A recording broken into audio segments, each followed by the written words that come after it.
श्रोते हो नमस्ते.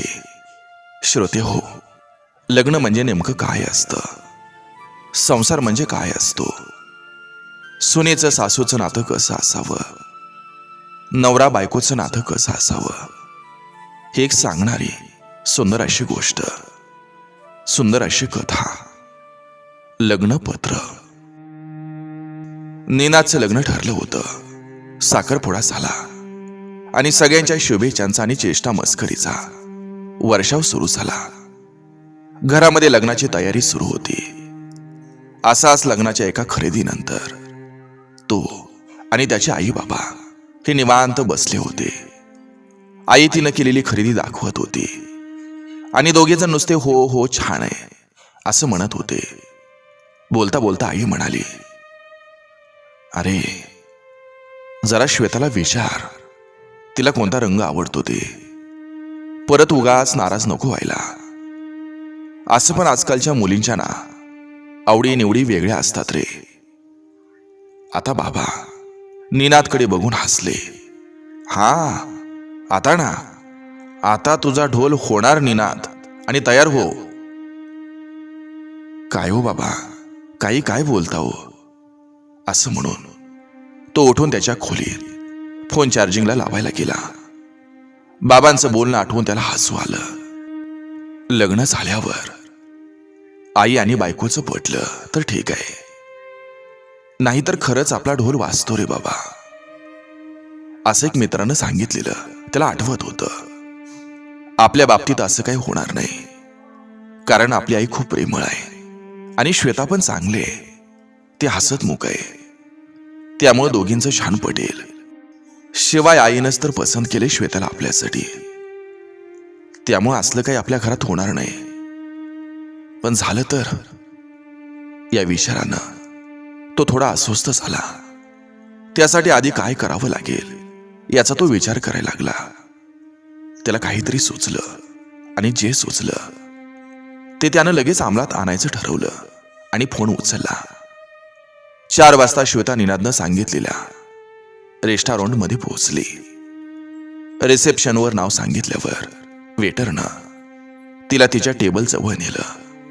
ती तिथं पोहोचताच थोडा आश्चर्याचा धक्का बसला. तिच्या भावी नवऱ्याऐवजी भावी सासूबाई आधीच तिथं येऊन बसल्या होत्या. थोडी ती निराश झाली, पण सासूबाईंकडे बघून मस्त हसली. त्या देखील थोड्या आश्चर्याने तिच्याकडे बघत होत्या. त्यांच्या समोरच्या खुर्चीत ती बसली. अगं श्वेता, नीनाद कुठं आहे ग? श्वेता म्हणाली, अहो मला काहीच कल्पना नाही. मला तर त्यानं आज सकाळी फोन करून इथं बोलावलं.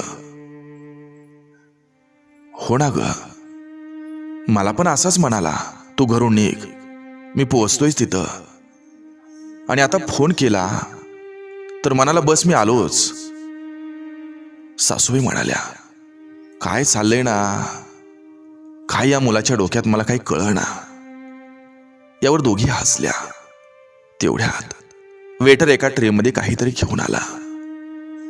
मला काही नकोय असं श्वेता म्हणणार, तेवढ्यात वेटरनं त्याच्या टेबलवर 2 लिफाफं ठेवलं.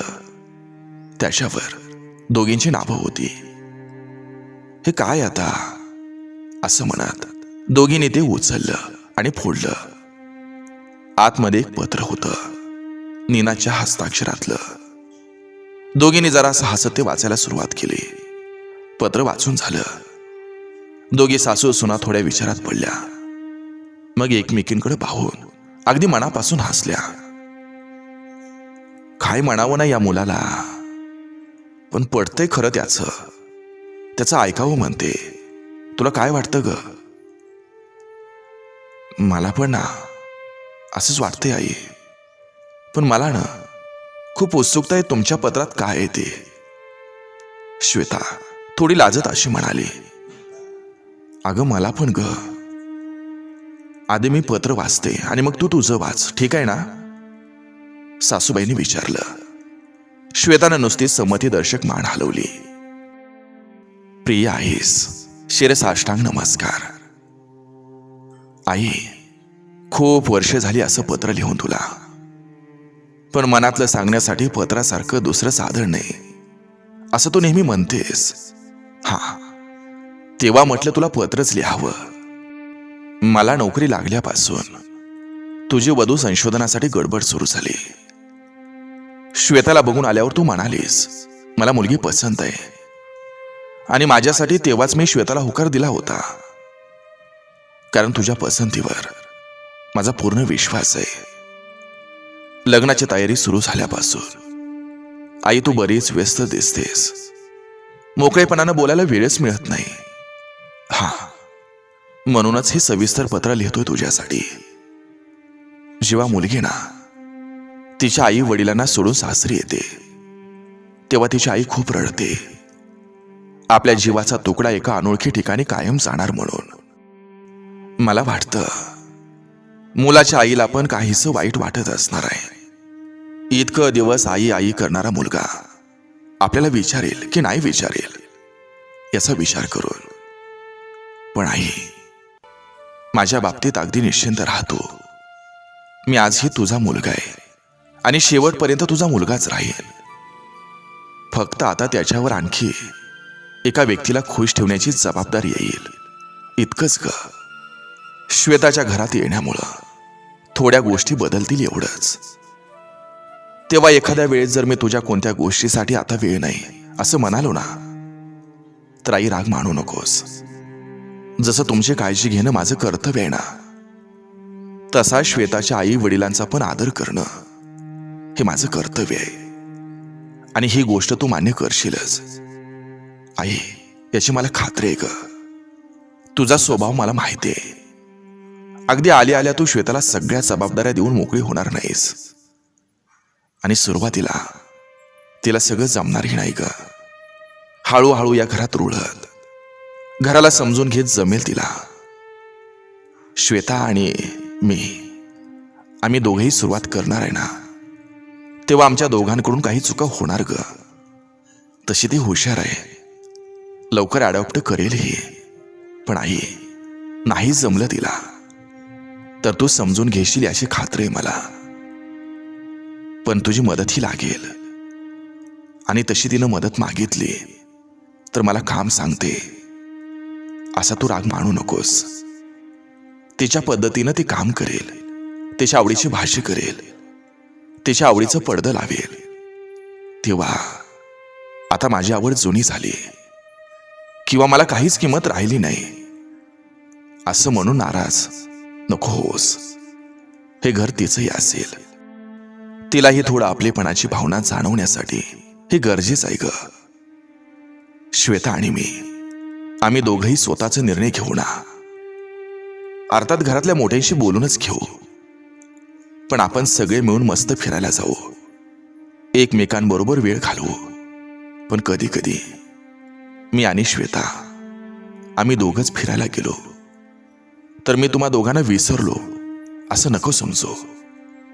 श्वेताच्या प्रत्येक गोष्टीचं कौतुक कर असं नाही म्हणणार मी, पण तिच्या चांगल्या गोष्टीसाठी प्रोत्साहन देशील तर ती तुला डोई जड नाही होणार आणि तुझ्यावर नाराजी राहणार नाही. उलट तुम्हा दोघींचं नातं अधिक घट्ट होईल बघ आई. आई, तशी तू खूप प्रेमळ आहेस ग. तू खूप प्रेम करतेस माझ्यावर, तसंच तिच्यावर कर असं नाही म्हणणार मी. पण आई वडिलांना सोडून आलेल्या या नवीन मुलीला फरक वाटणार नाही याची काळजी देखील घ्यावी लागेल आपल्याला. चुकलंच काही तिचं तर शांतपणे तिच्याशी बोलून तिला सांग. नाही जमलं तुला तरच मला सांग. आणि हो, तू मला स्वयंपाकघरात लोडबोड करू दिली नाहीस, पण मी आता स्वयंपाक शिकून घ्यावा असं म्हणतोय. तुम्हा दोघींना तेवढाच बदल ग. आणखी एक सांगू तुला, तू तशी खूप समजूतदार आहेस. नाती निभावणं तुला खूप छान जमतं ग. शेवटी तुला परत सांगेन, मी तुझ्यासाठी तुझा लाडका मुलगा होतो आणि शेवटपर्यंत राहीन तुझाच लाडोबा निनाद. श्वेता खूपच शांतपणे सगळं ऐकत होती. एवढा समजूतदार नवरा मिळाला म्हणून स्वतःच्या भाग्याचा हेवा वाटला तिला. अगं, तुझं पत्र वाचतेस ना, या सासूबाईच्या आवाजानं ती भानावर आली. हो, वाचते, असं म्हणून तिनं सुरुवात केली. प्रिय श्वेता, श्वेता, आता आपण एकमेकांबरोबर आयुष्य घालवायचं. म्हणजे मनातल्या गोष्टी मोकळेपणानं सांगाव्यात असं वाटतं मला. माझ्या दृष्टीनं लग्न म्हणजे दोन मनांचं मिलन तर आहेच ग, पण दोन घरामधल्या संस्काराचं देखील. म्हणूनच माझ्या मनातल्या काही गोष्टी शेअर करतोय मी, जे आपल्याला उपयोगी पडतील. श्वेता, लग्न करून या तुझ्या नवीन घरात येताना तुला नर्वस वाटतं हे माहिती आहे मला, पण घाबरू नकोस, मी आहे तुझ्यासाठी. आपण दोघं मिळून आपलं सहजीवन आनंदी करूया. एक गोष्ट सांगू, जितकी तू बावरलीस ना तितकंच टेन्शन आईला आहे. जसं तुझ्या आईला तू सोडून जाणार याचं तुला दुःख आहे, तसं आईला देखील आपला मुलगा थोडासा दुरावणार आहे याची धास्ते. आजपर्यंत तिचं जग माझ्या भोवती होतं ग, त्यामुळे कधी कधी मी तिला थोडा वेळ दिला तर तू मला समजून घे. मित्र म्हणतो की आपण दोघं मिळून एकमेकांच्या आई वडिलांना वेळ देऊ समजून घेण्यासाठी. श्वेता, तुला सगळ्याच घराच्या जबाबदाऱ्या जमतील असं नाही. आपण दोघं मिळून ते हळूहळू उचलूया. अगदी स्वयंपाकघरात देखील तुझी मदत करण्याचा माझा प्रयत्न राहील. पण हे बघ श्वेता, आई बाबांना विश्रांती आणि मोकळा वेळ देणं गरजेचं आहे, हे आपण दोघं लक्षात ठेवूया. अगदीच मदत लागली तर त्यांना न लाजता सांगूया. श्वेता, या वयात शरीर आणि मन हे थोडे दोन्ही कमकुवत होतात ग. ते वाईचं काही चुकलं किंवा तुला नाही आवडलं तर तू आईला शांतपणे सांग. धारदार शब्द मनावर न दिसणारे पण कायम राहणारे आघात करतात कधी कधी ग. अगदी बोलायचंच काय हे सुचलं नाही तर मला सांग तू, मी समजावून सांगेल तिला. या घरासाठी ना तिनं बरीच मेहनत घेतली ग, आणि त्या बदल्यात कधी कोणतीच अपेक्षा नाही ठेवली. पण आपण अधूनमधून तिला कौतुकाचं, धन्यवादाचं काही क्षण देऊयात. इथली प्रत्येक गोष्ट मनापासून सजवली ग तिनं. आता हे घर पण तुझं होईल, तेव्हा तुलाही तुझ्या आवडीनिवडीप्रमाणे हे सजवावं वाटेल ते तू करच आपलेपणानं, पण आईला विश्वासात घेऊन.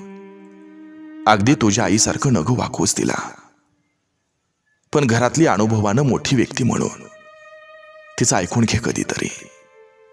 थोडं त्या दोघांचं, थोडं आपलं ऐकू बोलूयात. एकमेकांबरोबर सुसंवाद ठेवूयात आणि एकमेकांबरोबर आनंदानं राहूयात. आणखी काय सांगू तुला, जेवढं तुझ्याबद्दल माहिती झाली मला त्यावरून मला खात्री आहे तू या पत्रामागच्या भावना समजून घेशील. तुझा सुखदुःखाचा जोडीदार, निनाद. दोघेही एकमेकींकडे बघून अगदी मनापासून हसल्या, आणि त्यांना हसताना बघून इतका वेळ त्यांना लांबूनच बघत असलेला निनाद हा देखील हसला. एक घर, घरामधली नाती जपणं आणि सांभाळणं हे त्या घरातल्या स्त्रियांचं नाही तर पुरुषांचं देखील काम असतं. दोघीमधला भांडणाचा विषय होण्यापेक्षा दोघीमधला दुवा बनू शकतात घरातील पुरुष. श्रोते हो, नक्की विचार करा. आनंदी राहा आणि निरोगी राहा. हे कोणी लिहिले माहिती नाही, पण त्या लेखकास सादर समर्पित.